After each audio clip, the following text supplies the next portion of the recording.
ഇതിപ്പോൾ നേരം പുലർച്ചെ എണീറ്റ് കുളിക്കാൻ പോകുന്നതൊന്നും അല്ല കേട്ടോ നിങ്ങൾ കാണുന്നത്. ഒരു 10, 10:30 ആയിട്ടുണ്ടാവും.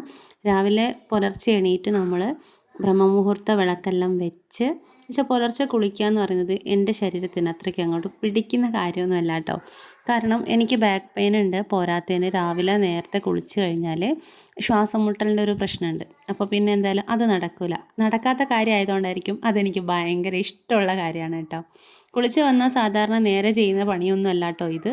ഇതിപ്പം കുളിച്ച് കഴിഞ്ഞ് വരുമ്പോഴത്തേക്കും അരി വെന്ത് പോയി. അപ്പോൾ പിന്നെ അതങ്ങോട്ട് ആദ്യം ചെയ്യാമെന്ന് വിചാരിച്ചിട്ട് അരി വാർത്ത് വെച്ചതിന് ശേഷം, ചോറ് വാർത്ത് വെച്ചതിന് ശേഷമാണ് പ്രാർത്ഥിക്കുന്നത്.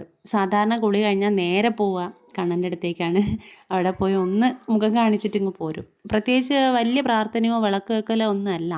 പക്ഷേ കുളിച്ച പടി ഒന്ന് ഭഗവാനെ കാണും. അത് ഏത് നേരത്താണെങ്കിലും. പലരും ചോദിച്ചിട്ടുണ്ട് പുലർച്ചെ കുളിക്കാം, ബ്രഹ്മമുഹൂർത്ത വിളക്ക് വെക്കുന്ന സമയത്ത് പുലർച്ചെ കുളിച്ചിട്ട് വേണമെന്നൊക്കെ. പക്ഷേ അങ്ങനെ എല്ലാവർക്കും സാധിക്കണമെന്നില്ല കേട്ടോ. പലർക്കും പല രീതിയിലുള്ള സാഹചര്യങ്ങളാണ്. അപ്പോൾ ഞാൻ എന്തായാലും കുളിക്കാതെ മുഖവും കൈയും കാലൊക്കെ കഴുകിയിട്ടാണ് വിളക്ക് വെക്കുന്നത്. കുളിക്കാൻ എനിക്ക് ആരോഗ്യത്തിന് പറ്റാത്തത് കൊണ്ട്. അതിൽ പ്രത്യേകിച്ച് ദൈവം കോപിക്കുമോ എന്നുള്ള ചിന്തയൊന്നുമില്ല. എല്ലാം ദൈവത്തിന് അറിയുന്ന കാര്യങ്ങളൊക്കെ തന്നെയല്ലേ. അപ്പോൾ നമ്മൾ ആ ഒരു കാരണത്താൽ വിളക്ക് വെക്കാതിരിക്കുന്നതിലും നല്ലത് വിളക്ക് വെക്കുന്നതല്ലേ. നമ്മളെക്കൊണ്ട് പറ്റുന്ന പോലെ മനസ്സ് ശുദ്ധമായിരിക്കുന്നുണ്ട്, അത് മതിയെന്ന് വിചാരിക്കും കേട്ടോ. അതേപോലെ ഞാൻ കുപ്പിവെള്ളം ഇട്ടപ്പോൾ എൻ്റെ അടുത്ത് ആരൊക്കെയോ കമൻറ്റിൽ ഇങ്ങനെ ചോദിച്ചിട്ടുണ്ട് കേട്ടോ, ഇതിങ്ങനെ ഇട്ടാൽ എന്താ ഗുണമെന്ന്. അപ്പോഴാണ് ഞാൻ ആലോചിച്ചത് അങ്ങനെയൊക്കെ ഉണ്ടോ എന്നുള്ളത്. സത്യം പറഞ്ഞു കഴിഞ്ഞാൽ എന്തെങ്കിലും ഗുണത്തിന് വേണ്ടിയിട്ടൊന്നുമല്ല. എനിക്ക് കുപ്പിവെള്ളം ഭയങ്കര ഇഷ്ടമാണ്. കുപ്പിവെള്ള, മുല്ലപ്പൂവ്, ഇതൊക്കെ ഞാൻ ഭയങ്കര അഡിക്റ്റഡാണ് കേട്ടോ. അങ്ങനെ കുപ്പിവെള്ളം ഇടുന്നതെന്നല്ലാണ്ട് പ്രത്യേകിച്ച് കാര്യമൊന്നുമില്ല. പക്ഷെ പിന്നീടാണ് കമൻറ്റിൽ കണ്ടത് ഭഗവതിക്ക്, ദേവിക്ക് കൈ നിറയെ കുപ്പിവളകൾ ഇടുന്നത് ഭയങ്കര ഇഷ്ടമാണ് എന്നൊക്കെ പറഞ്ഞിട്ട്. അത് കേട്ടപ്പോൾ എനിക്കൊരു സന്തോഷമായി. അപ്പോൾ നമ്മൾ കുളി കഴിഞ്ഞ് എല്ലാന്നും ഒന്നും ഇങ്ങനെയൊന്നും അല്ല കേട്ടോ. ചില ദിവസമാണ് വെച്ചാൽ കമ്മലൊന്നും ഇട്ടിട്ട് വീട്ടിലിരിക്കുന്ന ഒരു പതിവൊന്നുമില്ല. എനിക്കെപ്പോഴും ഇങ്ങനെ ഫ്രീ ആയിട്ടിരിക്കാനാണ് ഇഷ്ടം. ചെയിനോ കമ്മലോ മേക്കപ്പോ അങ്ങനെയൊന്നും ഇല്ലാണ്ട് തന്നെയാണ് വീട്ടിലിരിക്കുന്നത്. ശരിക്കും പറഞ്ഞു കഴിഞ്ഞാൽ ഒരു വിളക്ക് വയ്ക്കണമെങ്കിൽ തന്നെ ഒരുപാട് സംശയങ്ങളാണ് അല്ലേ. അങ്ങനെ ചെയ്താൽ തെറ്റിപ്പോവോ, ഇങ്ങനെ ചെയ്താൽ തെറ്റിപ്പോവോ. അപ്പോൾ പരമാവധി നമുക്ക് അതിനൊക്കെ ഉള്ള ഉത്തരം കണ്ടുപിടിക്കുക എന്നുള്ളതിൽ കൂടുതൽ ബാക്കിയൊക്കെ നമ്മളൊരു സമർപ്പണത്തോടു കൂടി അങ്ങ് ചെയ്യുക എന്നുള്ളതല്ലേ. ഇത് ഞാൻ നെറ്റിയിൽ സ്വസ്തിക്ക് വരയ്ക്കുകയാണ് കേട്ടോ. ആരോ എൻ്റെ അടുത്ത് ചോദിച്ചിട്ടുണ്ടായിരുന്നു ഈ ബിന്ദി എവിടെ നിന്നാണ് വാങ്ങിയതെന്ന്. അതുപോലെ ഒരാൾ നമ്മുടെ അടുത്ത് കമൻറ്റ് ചെയ്തിട്ടുണ്ട്, നമ്മൾ അവർക്ക് വിളക്ക് വയ്ക്കാൻ വേറെ സ്ഥലമൊന്നുമില്ല, സിറ്റ് ഔട്ടിലൊരു ടീപ്പോയി ഉണ്ട്, അതുപോലെ അവിടെ വെക്കാമോന്നും അതുപോലെ സ്റ്റീൽ പ്ലേറ്റിൽ വെക്കാമോന്നും. പക്ഷേ ഞാൻ മനസ്സിലാക്കിയ കാര്യം പറയുകയാണ്, അത് അത്രത്തോളം ശരിയാണെന്നൊന്നും എനിക്കറിയില്ല. എൻ്റേതായൊരു ഇത് പറയുകയാണ് കേട്ടോ. ബ്രഹ്മമുഹൂർത്ത വിളക്ക് നമ്മൾ പുറത്ത് വെക്കുന്നതിനോട് അത്ര താല്പര്യമില്ല കേട്ടോ. അങ്ങനെ വെക്കരുത് എന്നൊക്കെ കേട്ടിട്ടുണ്ട്. അതിൻ്റെ ഒന്നും കാരണങ്ങൾ എന്താണെന്ന് ചോദിച്ചാൽ എനിക്കറിയില്ല. അതേപോലെ സ്റ്റീൽ പ്ലേറ്റിൽ വെക്കണ്ടെന്നാണ് എൻ്റെ അഭിപ്രായം. കാരണം ഈ നമ്മൾ കണ്ടിട്ടില്ലേ അമ്പലത്തിലൊക്കെ എന്ത് കാര്യങ്ങളും ബ്രാസിലോ അങ്ങനെയുള്ള ഏതെങ്കിലും ഒരു ലോഹത്തിൽ അങ്ങനെയാണ് ചെയ്യുന്നത്. സ്റ്റീലിൻ്റെത് അങ്ങനെ കാണാറില്ലല്ലോ. അപ്പോൾ സ്റ്റീലിൻ്റെ പ്ലേറ്റിൽ വെക്കുന്ന സമയത്ത് അത് സ്റ്റീൽ എപ്പോഴും നെഗറ്റീവ് എനർജി ആയിട്ടാണ് ഞാൻ മനസ്സിലാക്കിയത്. തെറ്റാണെങ്കിൽ ആരും എന്നെ കൂകി വിളിക്കരുത് കേട്ടോ. തെറ്റാണെങ്കിൽ പറഞ്ഞു തന്നാൽ മതി, ഞാൻ മനസ്സിലാക്കിക്കോളാം. ഓക്കെ. അപ്പോൾ അങ്ങനെയുണ്ട് ഒരു കാര്യം. അത് സെറാമിക്കിൻ്റെ പ്ലേറ്റിലോ അല്ലെങ്കിൽ മണ്ണിൻ്റെ നമ്മൾ പൊട്ടുന്ന പ്ലേറ്റൊക്കെ ഇല്ലേ, അങ്ങനത്തെ പ്ലേറ്റിലൊക്കെ വെക്കാം, അതൊന്നും കുഴപ്പമില്ല. അതുപോലെ സ്റ്റീലിൻ്റെ പ്ലേറ്റ് വെക്കാത്തതാണ് നല്ലത്. ഇതിപ്പോൾ ഞാൻ എന്താ ചെയ്യുന്നതെന്നറിയോ, ഒരു റെസിപ്പി കാണിച്ചു തരാം. വീട്ടിലെ വഴുതന ആർക്കും ഇഷ്ടമല്ല. ആർക്കെന്ന് വെച്ചാൽ ആർക്കും ഇഷ്ടമല്ല. അത് എങ്ങനെ ഉണ്ടാക്കി തന്നാലും ആരും കഴിക്കില്ല. അപ്പോൾ ഒരു പരീക്ഷണം നടത്തുകയാണ് കേട്ടോ. അതായത് വഴുതന തൈര് കറി ഉണ്ടല്ലോ, അതാണ് ചെയ്യുന്നത്. നിങ്ങൾക്ക് ഒരുപാട് പേർക്ക് അറിയുന്നതായിരിക്കും, എന്നാലും ഞാൻ ചെയ്യുന്നത് ജസ്റ്റ് കാണിച്ചു തരാം. അപ്പോൾ 2 കുഞ്ഞു വഴുതന എടുത്തിട്ടുണ്ട്. കുഞ്ഞല്ല, ഒരു മീഡിയം സൈസ് വഴുതന എടുത്തിട്ട് അത് വട്ടത്തിലോ നീളത്തിലോ നിങ്ങൾക്ക് ഇഷ്ടമുള്ള ഷേപ്പിൽ അരിഞ്ഞെടുക്കാം.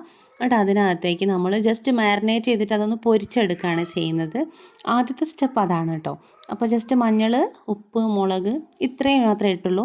ഒരു നുള്ള് ഗരം മസാല ഇട്ടിട്ടുണ്ട്. അത് ഞാനൊന്ന് ഇട്ട് നോക്കിയതാണ് രസം ഉണ്ടാവുമോ എന്ന് അറിയാൻ വേണ്ടിയിട്ട്. ഉപ്പും ചേർത്തിട്ട് കുറച്ച് വെള്ളവും ചേർത്ത് നമ്മൾ ആ ഒരു മീനൊക്കെ പൊരിച്ചെടുക്കുന്ന പോലെ തന്നെ വഴുതന പൊരിച്ചെടുക്കാം. ഇങ്ങനെ പൊരിച്ച് തന്നെ നമ്മൾ കഴിക്കാറുണ്ട് കേട്ടോ. എന്നാലും വലിയ താല്പര്യമൊന്നുമില്ല, വേറെ വഴിയില്ലെങ്കിൽ കഴിക്കുന്നു മാത്രം. വഴുതന പക്ഷേ ആരോഗ്യത്തിന് ഭയങ്കര ഗുണമുള്ള സാധനമാണ് കേട്ടോ.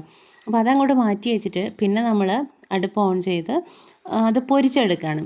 അത് പെട്ടെന്ന് വെന്ത് കിട്ടുന്നൊരു സാധനമാണല്ലോ. അപ്പോൾ ഇന്ന് ശരിക്കും പറഞ്ഞു കഴിഞ്ഞാൽ എനിക്ക് ഇങ്ങനത്തെ ദിവസങ്ങളൊന്നും അങ്ങനെ കിട്ടാറില്ല കേട്ടോ. ഇത്ര ഫ്രീ ആയിട്ടുള്ള ദിവസങ്ങളൊന്നും ശരിക്കും ഞാൻ വീട്ടിൽ നിന്ന് ഓടി നടന്നാണ് കാര്യങ്ങളൊക്കെ ചെയ്യുക. അത്രയും ബിസി ആയിരിക്കും. ഇന്ന് പ്രത്യേകിച്ച് കേക്കിൻ്റെ ഓർഡറുകളൊന്നും ഇല്ലാത്തതുകൊണ്ടാണ് ഇത്ര ഫ്രീ ആയിട്ട് എനിക്ക് വീഡിയോ എടുക്കാനൊക്കെ പറ്റുന്നത്. അപ്പോൾ പിന്നെ എന്തായാലും ഇന്നൊരു കറി മാത്രം മതി എന്ന് വിചാരിച്ചു. ഒരു ചോറും ഒരു കറിയും മാത്രം. അങ്ങനെ നമ്മളത് പൊരിച്ച് മൂടി വെച്ച് വേവിക്കണം കേട്ടോ. എന്നാലാണ് നല്ല പാകത്തിന് വെന്ത് കിട്ടുള്ളൂ. വഴുതനങ്ങ ഈ ഒരു വേവ് മാത്രമേ ഉള്ളൂ. പിന്നെ നമ്മളിത് വേവിക്കുന്നില്ല. അപ്പോൾ തിരിച്ചോ മറിച്ചോ ഒക്കെ ഇട്ടിട്ട് പൊരിച്ചെടുക്കുകയാണ്. അങ്ങനെയാണ് ഇപ്പോൾ നിങ്ങൾ കണ്ടുകൊണ്ടിരിക്കുന്നത്. ഇത് കാണുന്നത് കൊണ്ട് തന്നെ അത് തന്നെ ഇങ്ങനെ പറയുകയും ചെയ്യുന്നുണ്ടല്ലേ. എന്താ കണ്ടാൽ മനസ്സിലാവൂലേ എന്നായിരിക്കും.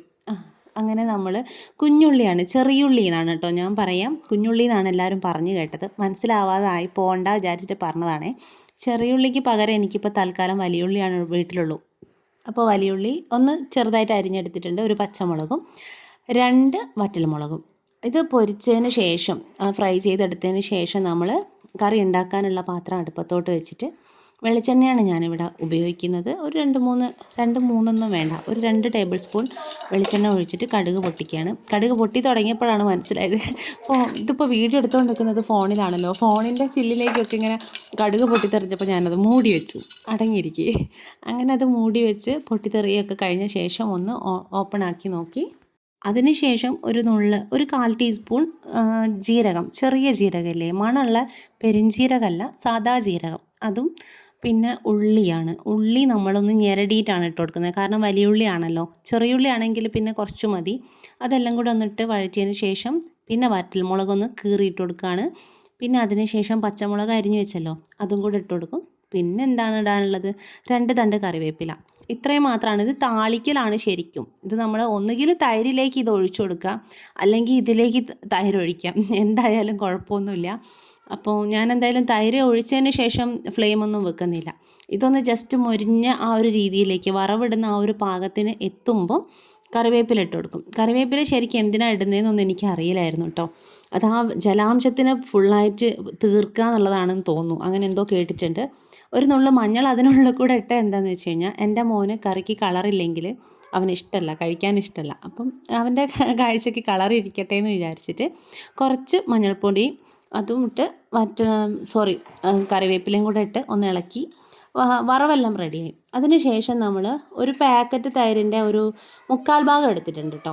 ഒരു പാക്കറ്റ് തൈരിൻ്റെ 1/4 ഭാഗത്തോളം തൈര് ഞാൻ ഇതിലോട്ട് ചേർത്ത് കൊടുത്തു. ഫ്ലെയിം ഓഫ് ചെയ്തു കേട്ടോ. തൈര് ഒഴിച്ചതിന് ശേഷം പിന്നീട് അത് കുക്ക് ചെയ്യുന്നൊന്നുമില്ല. തൈര് ഒഴിച്ച് ജസ്റ്റ് മിക്സ് ചെയ്ത് കൊടുത്തു. പിന്നെ നമുക്കെന്താ, നേരത്തെ പൊരിച്ച് വെച്ചിട്ടുള്ള വഴുതനങ്ങ ഉണ്ടല്ലോ, അത് ഇതിലേക്ക് ഇട്ട് കൊടുക്കാമെന്ന് മാത്രമേ ഉള്ളൂ. തൈരാവുന്ന സമയത്ത് അത് കുക്ക് ചെയ്യേണ്ട ആവശ്യമില്ല, അല്ലാതെ തന്നെ പ്രവർത്തിച്ചോളും. ഈ വഴുതനയിലേക്കൊക്കെ അതിൻ്റെ ആ ഒരു ഇതെല്ലാം പെട്ടെന്ന് തന്നെ പിടിച്ചോളും. ആ ഒരു ഇളം ചൂട് തന്നെ മതി ധാരാളം. ഇതിങ്ങനെ ജസ്റ്റ് ഇങ്ങനെ മിക്സ് ചെയ്ത് കൊടുത്താൽ മതി. ഓവറായിട്ട് ഇങ്ങനെ ഇളക്കി മറിക്കൊന്നും ആവശ്യമില്ല.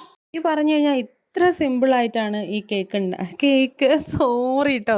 കേക്ക് മാത്രമാണല്ലോ നമ്മൾ റെസിപ്പി ഇട്ടുകൊണ്ടിരിക്കുന്നത്, അങ്ങനെ പറഞ്ഞു പോയതാണ്. ഇത്രയും സിമ്പിളായിട്ട് ഉണ്ടാക്കുന്ന ഒരു കറി ശരിക്കും നല്ല ടേസ്റ്റും ഉണ്ട്. ഈ ഒരു കറി മാത്രം മതി കേട്ടോ, വേറൊന്നും ആവശ്യം വന്നില്ല. വീട്ടിലാണെങ്കിൽ വഴുതന ഇഷ്ടമില്ലാത്ത എല്ലാവരും കഴിച്ചു. അപ്പോൾ ഉണ്ടാക്കി കഴിഞ്ഞതിന് ശേഷം പെട്ടെന്ന് തന്നെ പാത്രങ്ങളൊക്കെ കഴുകിയെടുക്കുന്നുണ്ട് കേട്ടോ. പിന്നെ ബ്രഹ്മമുഹൂർത്ത വിളക്കിൻ്റെ കാര്യം ആ ഒരൊറ്റ വീഡിയോ ആണ് ഞാൻ ഇടാൻ ഉദ്ദേശിച്ചിരുന്നുള്ളൂ. പക്ഷെ അതിൻ്റെ മുകളിൽ ഡൗട്ട് ഇങ്ങനെ ചോദിച്ച് പിന്നീടുള്ള വീഡിയോസ് മുഴുവനും അതിൻ്റെ കണ്ടിന്യൂഷൻ പോലെ ആയിപ്പോയി കേട്ടോ. നമ്മൾ എല്ലാം ഉൾപ്പെടുത്തിയിട്ടുള്ളൊരു ചാനലായിട്ടാണ് ആദ്യം വിചാരിച്ചത്. അപ്പോൾ ഇങ്ങനത്തെ വീഡിയോസൊക്കെ നിങ്ങൾക്ക് ഇഷ്ടപ്പെടുമോ ഇല്ലയോ എന്നൊന്നും എനിക്കറിയില്ല. ജസ്റ്റ് ഞാൻ കാണിച്ച് തന്നേ ഉള്ളൂ. അപ്പം പിന്നെന്താ, ഒരു കാര്യം ഞാൻ ഒന്നുകൂടെ ഓർമ്മിപ്പിക്കുകയാണേ. നമ്മളുണ്ടല്ലോ ദൈവത്തിൻ്റെ കാര്യത്തിൽ ദൈവത്തിൻ്റെ ഭക്തിയേക്കാൾ കൂടുതൽ ഭയക്കരുത്. എല്ലാം ഒരു പാകത്തിന് മതി. നമ്മൾ എന്തെങ്കിലും തെറ്റ് ചെയ്യുന്നുണ്ടോ എന്നിങ്ങനെ തക്കാൻ പാർത്തിരിക്കുകയൊന്നുമല്ല നമ്മളെ ശിക്ഷിക്കാൻ വേണ്ടിയിട്ട്. നമ്മളെ കഴിവുകേടും എല്ലാം ദൈവത്തിന് അറിയാലോ. അവിടുന്ന് തന്നെയല്ലേ എല്ലാത്തിനും കാരണക്കാരൻ. പിന്നെന്താ, പക്ഷേ നമ്മൾ എന്ത് ചെയ്യുക, നമുക്ക് ഗുണവും വേണ്ട ദോഷവും വേണ്ട. എന്ത് കാര്യം ചെയ്യുന്നുണ്ടെങ്കിലും അതിൻ്റെ ഗുണവും ദോഷവും അങ്ങോട്ട് ദൈവത്തിൽ സമർപ്പിക്കാം. അപ്പോൾ പിന്നെന്താ, ഇതിപ്പോൾ ഞാൻ വേറെ മറ്റേ ചാനലിലേക്ക് ഇടാൻ വേണ്ടിയിട്ട് ചോക്ലേറ്റ് കുനാഫ ഫില്ല് ചെയ്തിട്ടുള്ള ചോക്ലേറ്റ് ഉണ്ടല്ലോ, അതിൻ്റെ റെസിപ്പി വീഡിയോ എടുക്കുന്നതാണ് നിങ്ങൾ കാണുന്നത്. അടിപൊളിയായിട്ട് കിട്ടി കേട്ടോ. അതിൻ്റെ റെസിപ്പി വേണമെന്നുണ്ടെങ്കിൽ നിങ്ങൾക്ക് ആ ചാനൽ ജിത്തൂസ് ഡൈൻ എന്നാണ് ചാനലിൻ്റെ പേര്. അപ്പോൾ അതിൽ ചെന്ന് നോക്കിയാൽ ഇതിൻ്റെ റെസിപ്പി കാണാം. ഇത് ആർക്കും ഉണ്ടാക്കാം, കേക്ക് ഉണ്ടാക്കുന്നവർക്ക് എന്നൊന്നുമല്ല, ആർക്കും ഉണ്ടാക്കാൻ പറ്റുന്ന എളുപ്പത്തിലാണ് നമ്മളിത് കാണിച്ചിരിക്കുന്നത്. ഇനി എന്തായാലും അടുത്ത വീഡിയോ നമുക്ക് കമൻറ്റ് ബോക്സിൽ ചോദിച്ചിട്ടുള്ള കുറേ ഡൗട്ട് ഉണ്ടല്ലോ ബ്രഹ്മമുഹൂർത്ത വിളക്കിനെ സംബന്ധിച്ച്, അതിൻ്റെ വീഡിയോ ആയിട്ട് പെട്ടെന്ന് വരാം കേട്ടോ. അതിനുള്ളിലൂടെ ഞാൻ ജസ്റ്റ് ഈ വീഡിയോ ഇട്ടുവെന്നേ ഉള്ളൂ. അപ്പോൾ നിങ്ങളെ കമൻസിന് വേണ്ടി ഞാൻ ഇവിടെ വെയിറ്റ് ചെയ്യുന്നുണ്ട്. അടുത്ത വീഡിയോയിൽ കാണാമേ. ടാറ്റാ.